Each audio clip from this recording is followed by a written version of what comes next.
Assalamualaikum warahmatullahi wabarakatuh. Perkenalkan, nama saya Desi Haniatul Rohmah, NIM 22320773BD. Di sini saya akan menjelaskan tentang perhitungan dana pensiun dan dana pesangon. Pengertian dana pensiun. Dana pensiun adalah dana yang dikumpulkan oleh seseorang sejak masa produktif yang dirancang untuk membantu seseorang mempersiapkan keuangan di masa pensiun. Pengertian pesangon. Pesangon adalah hak yang diberikan kepada karyawan yang mengalami pemutusan hubungan kerja atau PHK atau mengundurkan diri karena alasan tertentu yang diakui undang-undang. Pesangon merupakan bentuk kompensasi atas masa kerja dan pengabdian karyawan kepada perusahaan. Jenis dana pensiun. Jenis-jenis dana pensiun ada 3, yaitu 1. Dana pensiun swasta, yaitu dana pensiun yang disediakan oleh lembaga keuangan swasta seperti bank atau perusahaan asuransi. 2. Dana pensiun pemberi kerja, yaitu dana pensiun yang bertujuan untuk memberikan penghasilan pensiun yang stabil bagi karyawan setelah mereka pensiun. 3. Dana pensiun lembaga keuangan, yaitu program pensiun yang disediakan oleh pemerintah untuk warga negara yang telah mencapai usia pensiun tertentu. Jenis-jenis pesangon. Jenis-jenis pesangon ada 3.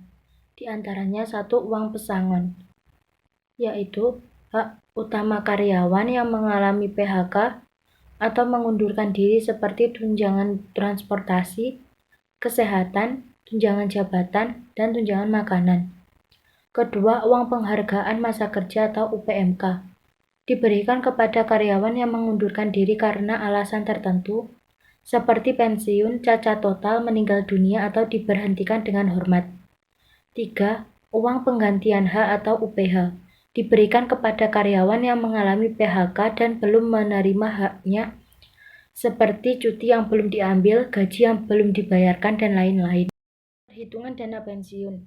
Secara garis besar, cara menghitung dana pensiun adalah dengan mengubah nilai uang saat ini menjadi nilai uang di masa depan. Pasalnya, nilai uang saat ini akan berbeda 20 tahun mendatang akibat adanya inflasi. Karena itulah harus menggunakan rumus perhitungan dana pensiun seperti ini, yaitu FV sama dengan PV dikali dalam kurung 1 ditambah I pangkat N. Contoh perhitungan dana pensiun. Firman adalah seorang pegawai di perusahaan swasta berusia 28 tahun. Ia ingin pensiun di usia 57 tahun dan memperkirakan hidupnya akan sampai usia 88 tahun. Dengan perkiraan inflasi tahunan sebesar 8% dan biaya hidup per bulan 7 juta. Berapa total dana pensiun yang dibutuhkan Firman? Diketahui PV sama dengan 7 juta, inflasi sama dengan 8%, N sama dengan 57 tahun dikurangi 28 tahun sama dengan 29 tahun. Ditanya EV, jawaban EV sama dengan PV dikali 1 ditambah I pangkat N. EV sama dengan 7 juta dikali 1 ditambah 8% pangkat 29 sama dengan 65.220.524 rupiah. Jadi, uang 7 juta saat ini akan berubah menjadi sekitar 65,2 juta per bulan di masa depan. Perhitungan pesangon. Aturan pesangon pensiun dalam rangka pemutusan hubungan kerja terkait usia pensiun, baik pengusaha maupun karyawan wajib mengetahui dan memperhatikan aturan cara menghitung pesangon pensiun sesuai PP nomor 35 tahun 2021 pasal 56. Pasal 56. Pengusaha dapat melakukan pemutusan hubungan kerja terhadap pekerja atau buruh karena alasan pekerja atau buruh memasuki usia pensiun. Maka pekerja atau buruh berhak atas 1. Uang pesangon sebesar 1,75 kali ketentuan pasal 40 ayat 2. 2. Uang penghargaan masa kerja sebesar 1 kali ketentuan pasal 40 ayat 3. 3. Uang penggantian hak sesuai ketentuan pasal 40 ayat 4. Adapun pasal 56 tersebut juga merujuk pada pasal 40 yang berbunyi sebagai berikut. Pasal 40 ayat 1. Dalam hal terjadi pemutusan hubungan kerja, pengusaha wajib membayar uang pesangon dan atau uang penghargaan masa kerja dan uang penggantian hak yang seharusnya diterima. Pasal 40 ayat 2. Uang pesangon sebagaimana dimaksud pada ayat 1 diberikan dengan ketentuan sebagai berikut. Bisa dilihat sendiri bagaimana ketentuan pesangon dari masa kerjanya. Pasal 40 ayat 3. Uang penghargaan masa kerja sebagaimana dimaksud pada ayat 1 diberikan dengan ketentuan sebagai berikut.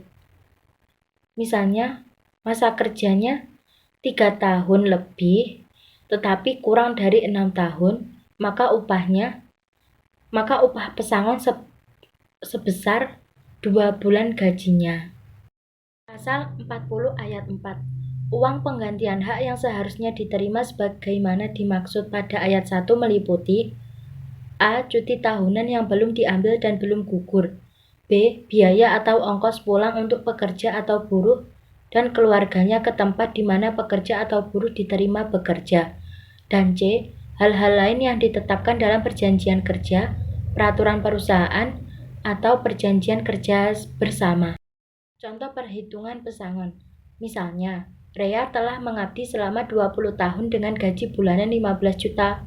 Uang pesangonnya yaitu berdasarkan pasal 40 ayat 2, karyawan dengan masa kerja 20 tahun akan mendapatkan pesangon yaitu pesangon sama dengan 1,75 dikali 20 bulan upah sama dengan 35 bulan upah. Jumlah pesangon sama dengan 15 juta dikali 35 sama dengan 525. Uang penghargaan masa kerja atau UPMK.